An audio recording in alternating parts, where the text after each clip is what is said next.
The death toll occasioned by floods is rising fast, with the government now placing the figures to 228 after 9 people died since the last update on Saturday. The people who had lost their lives last Sunday were only 90. But today, as we speak, is 228.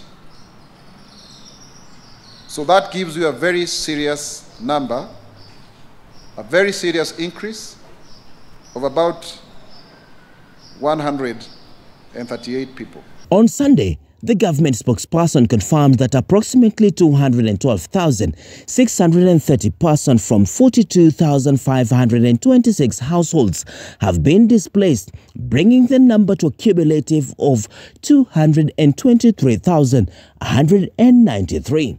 So you can see the total number of persons affected across the country.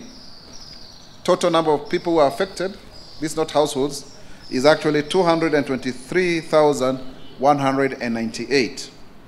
And so you can see clearly, over and above the households, people who are living in those households, you can see there is a very huge number there of about 12,000 who have been affected. Maybe they are the mamambogas, their kiosks and what have you, even if their houses may not have been flooded.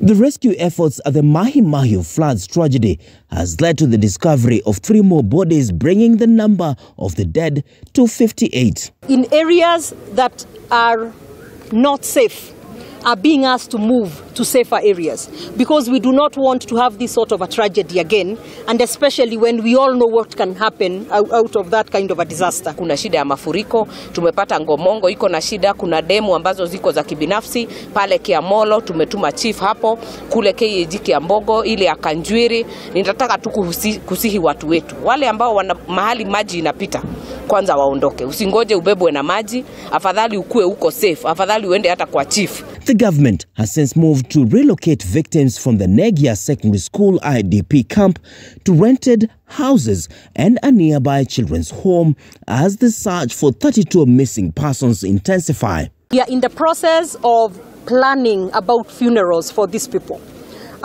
Tentatively, we are talking about Wednesday for a memorial service next week, but we are waiting on some details. As we had promised, the national government, together with the county government, will be helping families with the burials. So we are waiting still to figure out together what that help will look like. Those affected will be considered for social housing on a priority basis, and we are taking data. The State Department for Housing is leading this, of course working with the Ngao officers, so that then we are able to know how they are going to be accommodated. Homa Bay, Kajiado, Nakuru, Mandera and Nairobi counties are the most affected by the ongoing heavy rains that have unleashed floods of unprecedented proportions, with a 24-hour evacuation notice issued on May 2nd still active.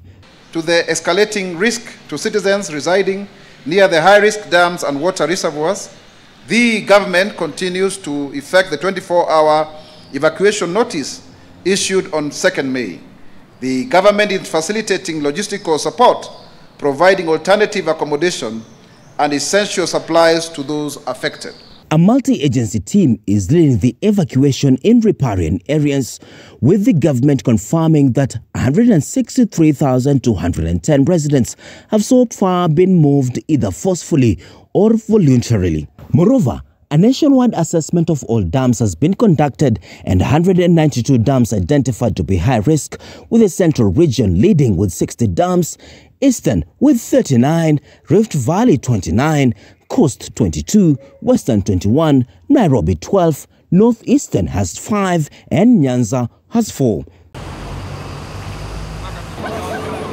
Tourists have equally been affected, with the government calling on foreign countries to exercise restraint in terms of issuing advisories. This even as the Kenya Meteorological Department says that the Cyclone Hidaya has lost its strength following a landfall in Tanzania. The country will, however, experience the weakening of the cyclone, still experience rains in the Kenyan coastal regions. Additionally, the counties of Mombasa, Tana River, Kilifi, Lamu, Kwale, Taita Taveta, and Garissa will experience strong southerly winds exceeding 40 knots, significant ocean waves potentially exceeding 2 meters high, are predicted in the Indian Ocean from today till 6th May 2024. The waves may affect marine activities. Fishermen and other ocean users are therefore advised to be on the lookout and exercise extreme caution. Kwale, Mombasa, Kilifi and Lamu counties are likely to experience moderate to heavy rainfall, with offshore expected to extend in inland on Monday and Tuesday, while accompanied by strong winds to hit over 40 knots, and large ocean waves may rise above 2 meters.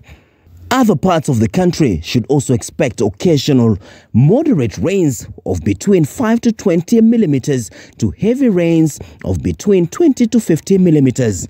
Forecast for other parts of the country indicates that rainfall is likely to continue over the western region in the counties of Kakamega, Vihiga, Busia, Bungoma and Trans Nzoia.